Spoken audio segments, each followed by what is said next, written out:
Baik, bismillahirrahmanirrahim. Assalamualaikum warahmatullahi wabarakatuh. Masih ini ya, agak kenyang ya, oke. Mungkin langsung ke next slide-nya aja, kenapa kita butuh lokal distro.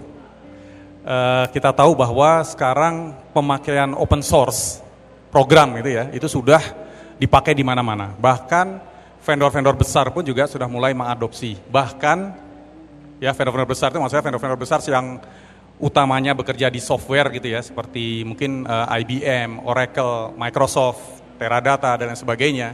Mereka juga mulai mengadopsi software-software dari open source yang kemudian mereka inovasikan lagi dan kemudian menjadi salah satu produk yang mereka tawarkan ke market. Ya. Nah, apa yang sebetulnya yang diharapkan dari open source? Yang pertama tentunya akses terhadap source code. Ya, seringkali kalau misalnya yang ditakutkan oleh perusahaan adalah kalau mereka bekerja dengan perusahaan yang katakanlah baru muncul gitu ya, startup yang melakukan satu project, kemudian startupnya ternyata nggak sustain, hilang, nah itu source code-nya kemana? Gimana dengan aplikasi yang mereka beli? Nah, open source ini adalah salah satunya adalah bisa menjamin bahwa source code itu akan ada dalam waktu yang lama. Dan kemudian tentunya akan harus mudah diintegrasikan, kemudian tidak ada vendor login, ya bisa jadi kita beli satu software dari satu perusahaan, ternyata sulit sekali untuk digabungkan dengan software yang lainnya, padahal kita butuh untuk menggabungkan itu. Ya, itu juga menjadi masalah. Kemudian dengan open source kita punya kontrol, dan kita ekspektasi kita adalah dari cost-nya itu harusnya jauh lebih cost efisien daripada software yang sifatnya proprietary. Ya oke, next-nya, dan masih banyak alasan-alasan lainnya. Tapi apakah selalu open source itu lebih baik dari proprietary? Nah, ini jadi pertanyaan. Oke, salah satu yang dijanjikan dari open source, terutama big data ini. Oke, next. Oke, kita sering membaca, ya mungkin teman-teman membaca di internet bahwa implementasi big data ini akan memberikan keuntungan, salah satunya adalah investasi yang tidak besar. Antara lain karena dia open source, sehingga tidak ada cost dari license. Ya, license-nya bisa free. Ini adalah website dari Hortonworks, ya salah satu vendor dari big data yang cukup terkenal. Dia menyebutkan langsung di halaman pertama dari websitenya bahwa implementasi big data di enterprise data warehouse itu bisa memberikan cost saving sampai 100 kali. 100 kali lebih murah. Ya. Artinya kalau kita punya uang katakanlah 10 juta, kita bisa membeli satu PC. Ya, maka kita bisa membeli sekarang 100 PC dengan harga yang sama. Ya, kira-kira logikanya gitu. Jadi kita bisa punya sistem yang 100 kali lebih besar dengan harga yang sama. Dari pengalaman kita, apakah ini benar? Tahun lalu kita mengadakan konferensi Big Data juga di Jogja. Itu salah satu customer kita, dia mendeklar bahwa implementasi Big Data ini memberikan cost saving mereka sampai 1/30 kali. Jadi cost-nya 30 kali lebih murah. Dan ini ada perusahaan, salah satu perusahaan telco yang terbesar di Indonesia. Awal tahun 2015, setelah konferensi dari Big Data yang ada di Jogja itu salah satu telco lagi menawarkan ke kita untuk melakukan proof of concept implementasi Big Data di environment mereka. Dan di bulan Juni-Juli, kita implementasi data warehouse, bulan Juni-Juli, hampir semua data warehouse-nya sudah kita migrasikan ke dalam Big Data. Dan itu nggak berhenti di situ. Kemudian dia menawarkan lagi, apakah Big Data ini bisa juga dipakai untuk mediation device. Ya, kalau kita misalnya di telekomunikasi, itu kita melakukan satu call, maka call kita akan keluar dalam bentuk CDR, call detail records. Dan umumnya formatnya adalah binary, dan itu harus di-convert ke ASCII file, sehingga bisa diproses oleh billing system. Mediation device ini buatan perusahaan besar dari Amerika, tapi karena resource computingnya sudah mentok, jadi sering lagging, sering terlambat datang. Nah, kita diminta untuk mencoba mengimplementasikan ini ke dalam Big Data. Bulan Agustus, bulan September itu hampir 60% dari mediation itu sudah pindah ke Big Data dengan selamat lah gitu ya, alhamdulillah. Kemudian mereka mencoba lagi, nggak berhenti dari di situ. Mereka punya sistem customer care, yakni sesuatu yang berbeda lagi.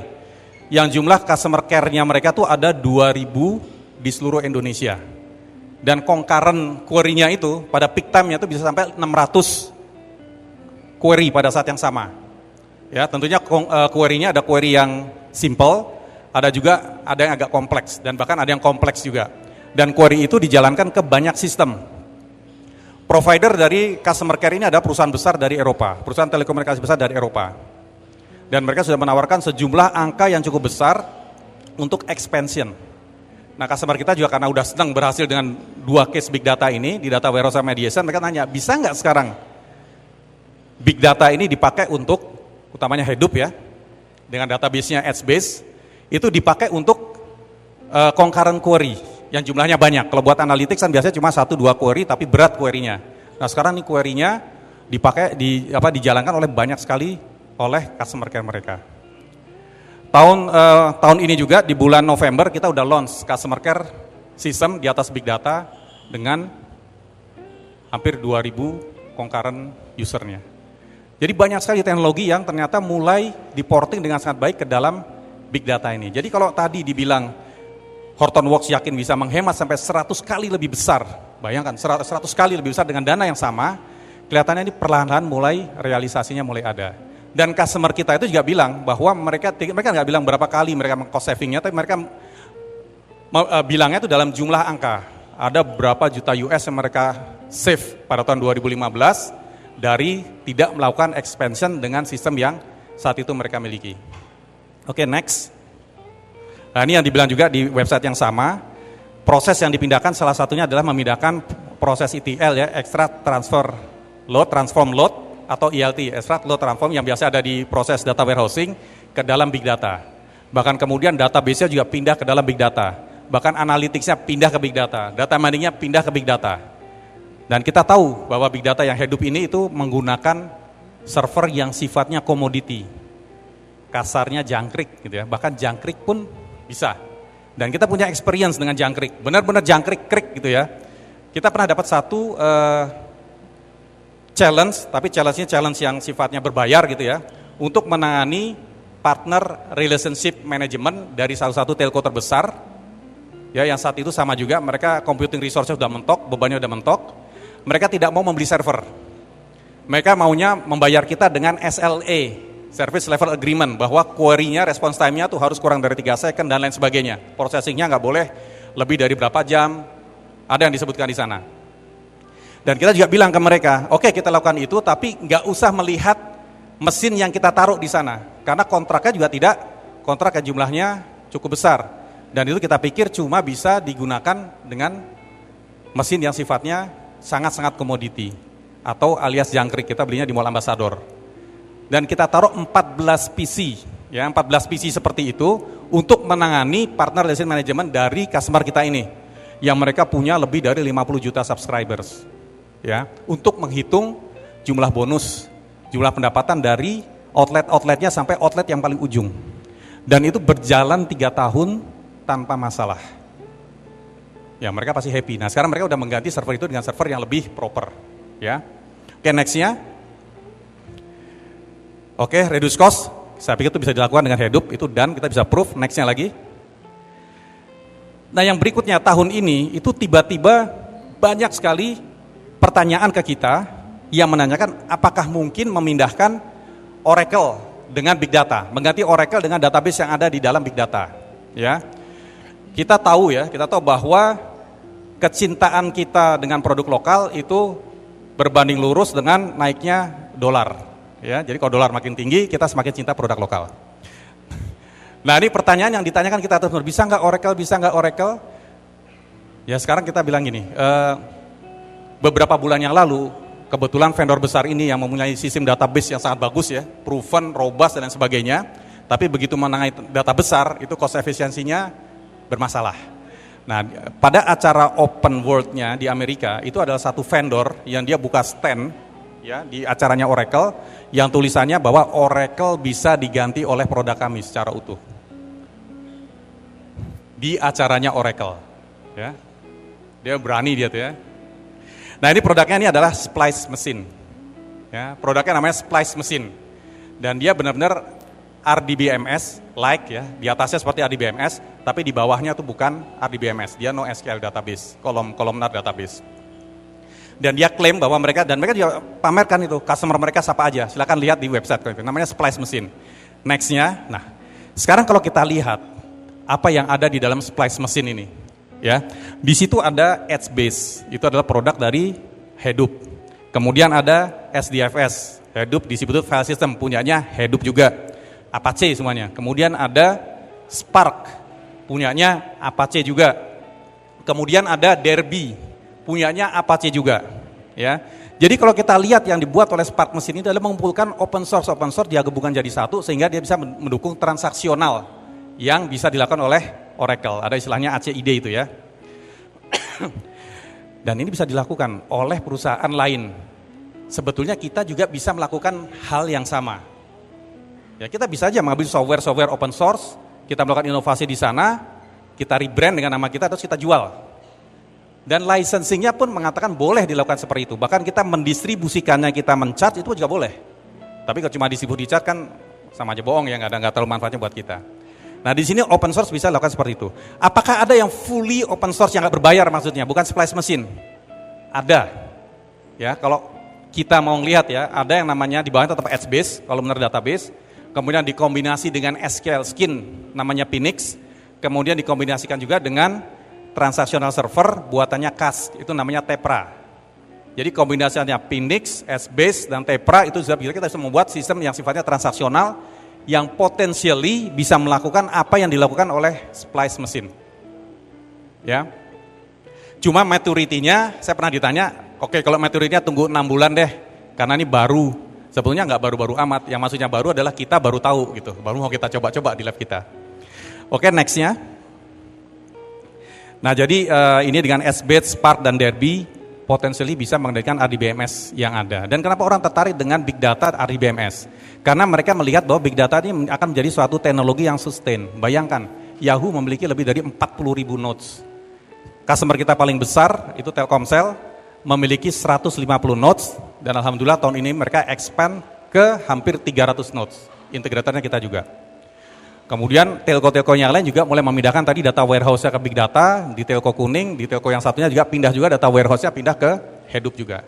Jadi mulai bekerja, jadi Hadoop, Big Data untuk data warehousing itu menjadi sesuatu yang sudah, saya berani bilang bahwa itu udah stable, itu udah bisa dipakai dan Anda tinggal menikmati dari cost saving dan efisiensinya dan hasilnya juga yang cukup bagus. Oke, next. Ini adalah Obama asli, bukan yang menawarkan itu ya, sekolah di mana tuh, BSI gitu ya.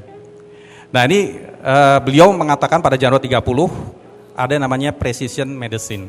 Kalau saya nggak salah memahami ini ya, jadi kalau kita beli obat batuk, itu ada tulisan, ya Anda minum obat ini, kemungkinan side effect-nya adalah mual-mual, atau muntah, atau apa dan sebagainya. Dan itu digeneralisasi, dibabat secara umum. Tapi belum ada yang misalnya kalau si A minum obat ini maka kejadiannya adalah akan seperti ini akibatnya. Atau membuat resep khusus yang sudah di-customize untuk si A sehingga kalau dia minum obat ini itu tidak ada side effect-nya. Nah, riset-riset ini adalah riset-risetnya di area genomics ya. Sebelum ini saya dikasih teman saya itu dari Eichmann, dia mengatakan bahwa ada 2 riset nih, ada riset basah sama riset kering. Riset basah itu bisa dilakukan di Indonesia, itu oleh biologis mungkin ya. Nah riset kering ini menggunakan resource computer, ya untuk melakukan alignment, kemudian melakukan data mining dan lain sebagainya.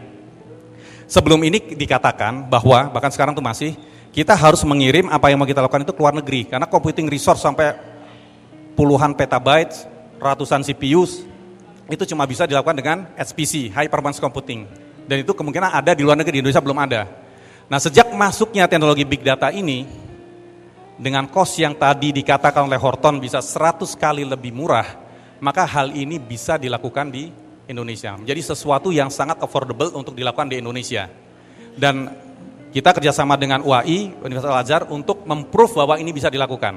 Ada 2 hal yang kita lakukan, yaitu membuat alignment program, itu ada booth-nya di sana, di pojok ya, sebelah kanan sana. Dan juga kita mencoba, menapaktilasi apa yang dilakukan oleh orang-orang yang ada di dalam proyek ADAM. Ya, ADAM itu adalah proyek untuk manipulasi data genomics di atas Spark yang ada di atas Hadoop. Oke, next-nya. Nah, dari hasil mereka, kita belum sampai ke sini, tapi kita bisa membuat ini running di cluster kita. Mereka membandingkan dengan software namanya Picard. Ya, itu Picard ini adalah software yang katanya cukup kondang lah di genomics. dan scalability-nya itu cuma sampai 8 CPU. Nggak bisa lebih, karena udah 8 CPU dia mulai flat, udah speed up-nya udah nggak naik secara linear. Dibandingkan dengan Project Adam yang memakai Spark, kemudian file system-nya juga pakai file system yang ada di dalam Big Data, yaitu pakai per K. Dan dia bisa scale sampai 100 nodes, dan kecepatannya di single nodes itu udah 2 kali dari Picard. Dia bisa sampai 30 bahkan 50 kali lebih cepat. Dengan harga potentially 100 kali lebih murah. Jadi sebenarnya banyak yang bisa kita lakukan dengan Big Data. Ya, research mengenai cancer, research mengenai penyakit bawaan, nah itu bisa dilakukan mungkin di sini. Kita punya tanaman herbal luar biasa banyak, kita punya jamu-jamu dan sebagainya. Nah ini mungkin menjadi sesuatu yang bisa kita lakukan di masa depan yang tidak terlalu jauh. Oke, next ya. Kalau Anda ngelihat dompet Anda mungkin Anda sudah memiliki iktp. Ya, kemarin Pak Profesor Kalamullah Ramli mengatakan bahwa next-nya prepaid itu, kalau kita beli prepaid, itu kita harus menggunakan ID yang valid. Kalau ID itu tidak valid, maka operatornya akan mendapatkan peringatan. Itu yang dikatakan Profesor Kalamullah Ramli kemarin. Nah kita lihat iktp kita. Nah ini adalah sistem semacam iktp yang ada di India dan sudah secara sukses berjalan. Iktp juga secara technically sukses, ya. Tapi cost-nya yang kita lihat itu sangat tinggi. Nah kita lihat di Aadhaar ini, namanya aplikasinya Aadhaar, itu general arsitekturnya itu bisa kita download, bisa kita lihat isinya apa. Oke, next-nya. Jadi kalau kita lihat di dalamnya, itu database yang digunakan oleh Aadhaar, itu adalah edge base yang ada di Hadoop. Jadi seluruh data biometrik itu dimasukkan ke dalam database yang ada di dalam Big Data. Dan kalau kita lihat semuanya, itu isinya adalah open source semua. Di situ ada MySQL, di situ ada Hadoop dari Cloudera, di situ ada Hadoop dari MapR, di situ mungkin ada messaging dari Rabbit, dan lain sebagainya. Isinya adalah open source dan itu berjalan dengan baik. Dan di Pakistan juga ada sistem yang sama. Gunanya apa? Gunanya mereka juga memberikan subsidi terhadap rakyat mereka. Kalau ID-nya tidak valid, katanya leakage-nya itu mencapai 30-40%. Jadi mereka bikin sistem ini. Itu hal yang sama dengan ada di kita. Cuma kita saat ini masih katakanlah tertatih-tatih ya. Tapi itu sudah berhasil. Dan cost-nya potentially puluhan kali lebih murah dari cost yang kita keluarkan dengan aplikasi kalau kita menggunakan software dari proprietary. Next-nya. Nah, ini saya dengan sedih kemarin ngelihat, oke, dolar naik lagi sekitar 13.800. Ya, artinya kalau mendekati, katanya kemarin teman saya dari bank cerita, kalau udah mendekati 14.000, 15.000, itu sudah kita mulai problem. Kenapa? Banyak cicilan-cicilan yang mulai macet, banyak industri yang mulai berhenti. Ya, itu saya nggak tahu di sana. Tapi kalau di area ICT, seandainya kita sudah bekerja dengan software kita sendiri, dengan apa yang kita miliki sendiri, maka cost-cost dalam bentuk dolar mungkin bisa diminimalisasi. Ya. Next. Next-nya lagi, jadi kita kalau ingin ada di, sekarang kita sebenarnya sudah masuk ke era Big Data. Ya, jadi di mana-mana Big Data itu kemarin juga dibilang, Gartner bilang Big Data sudah menjadi prevalen. Udah menjadi sesuatu yang jamak. Kita mau bicara mana citizen data science, kita bicara data science, IoT dan sebagainya itu di belakangnya udah ada Big Data. Jadi udah bukan menjadi hype lagi. Itu sesuatu yang harusnya sudah kita pahami semua. Tapi apa seperti itu? Enggak juga. Ya. Nah sekarang seandainya kita punya local distro dengan local repository, kita bisa membangun kompetensi kita bisa membangun training dan sertifikasi, kita bisa mengadakan bootcamp, mengadakan workshop dan sebagainya dengan teknologi yang kita miliki, yang kita pahami. Kita bisa berinovasi, ya, bisa mengintegrasikan beberapa source dari Big Data dan melakukan apa yang sempat dilakukan oleh Splice Machine. Dan yang penting kita bisa memberikan support secara lokal, karena salah satu jebakan Batman dari open source ini adalah support, ya. Contohnya Linux, operating system yang kita miliki, itu berapa kalau kita license?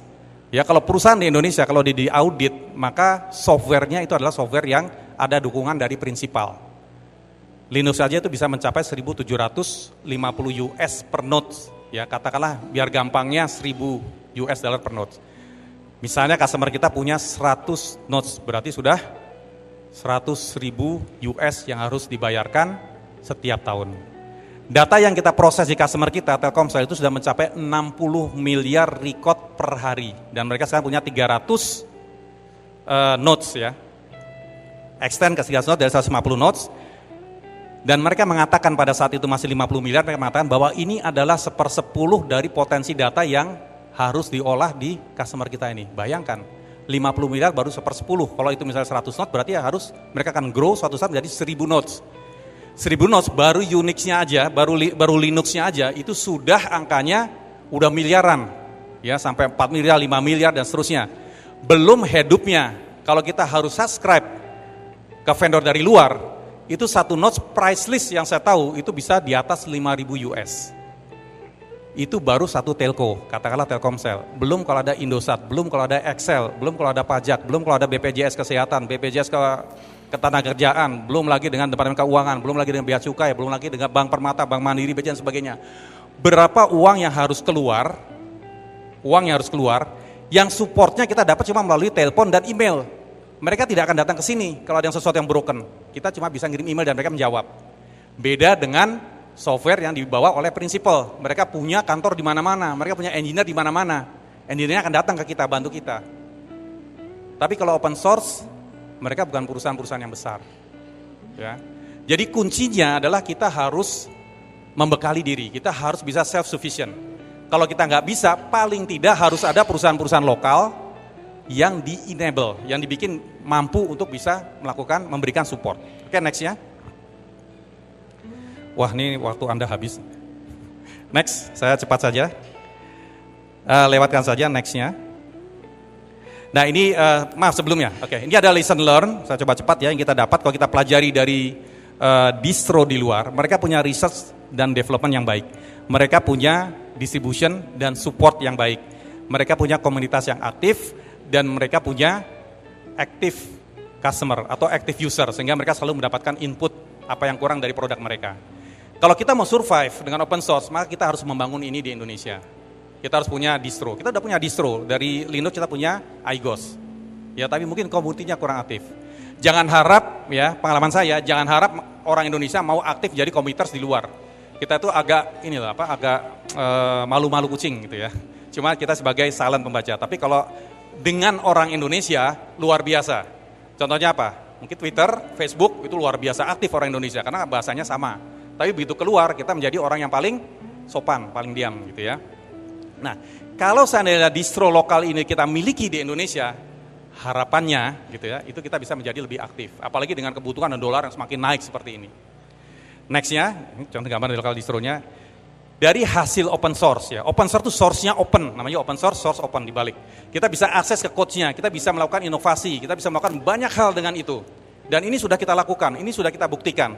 Kita membuat satu tools yang bisa mengenerate codes di atas Hadoop, di atas engine, dari MapReduce 1, MapReduce 2, kemudian Spark, kemudian Storm, kemudian Test, kemudian Flink, tanpa single codes. Orang tinggal pakai tools kita, membuat workflow, klik, dia akan generate codes-nya. Itu bisa kita lakukan. Dan kita ngelihat juga kemarin ke SIS, ada software yang mendekati SPSS, nah, Kalingga dan Muria, itu juga sudah bisa dilakukan. Mungkin di tempat lain juga sudah banyak yang bisa kita lakukan. Cuma kita nggak punya wadah. Nah itu yang mungkin sayangkan. Oke, next-nya. Kita punya next-nya lagi. Kita punya sertifikasi, next-nya lagi. Ini satu hal yang penting juga. Yang kenapa saya pikir harus saya tampilkan di sini. Kalau kita punya operating system, ya, kalau kita punya distro Hadoop, kalau kita punya data engineering tools dan mungkin analytic tools sendiri, kenapa nggak kita bikin sekalian mesinnya sehingga kita membuat appliance, ya semuanya ada di situ.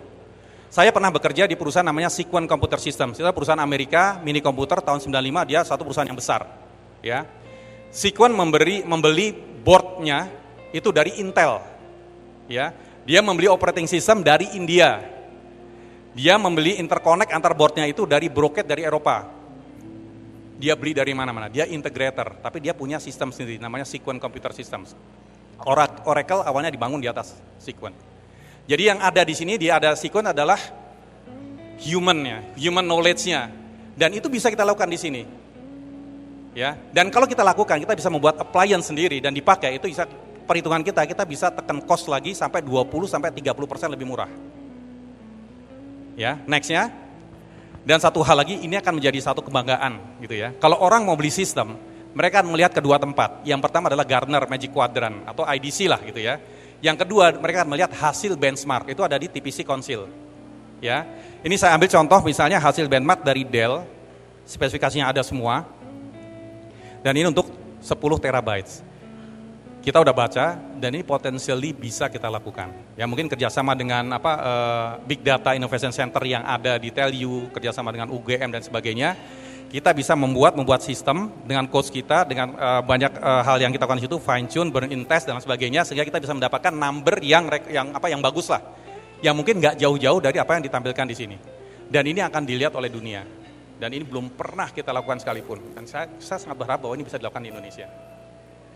Oke, nah dari distro, dari appliance, kita tidak bekerja sendiri. Kita bekerja sama juga dengan beberapa pihak. Mungkin antara lain STIS, dengan TELU, harapan juga dengan ITB nantinya, mungkin juga saat ini yang sudah bekerja sama adalah dengan UGM. Ya. Nah untuk kesempatan ini, mungkin ada rekan saya dari UGM, Pak Widiawan yang akan menyambung pembicaraan lain. Silakan Pak.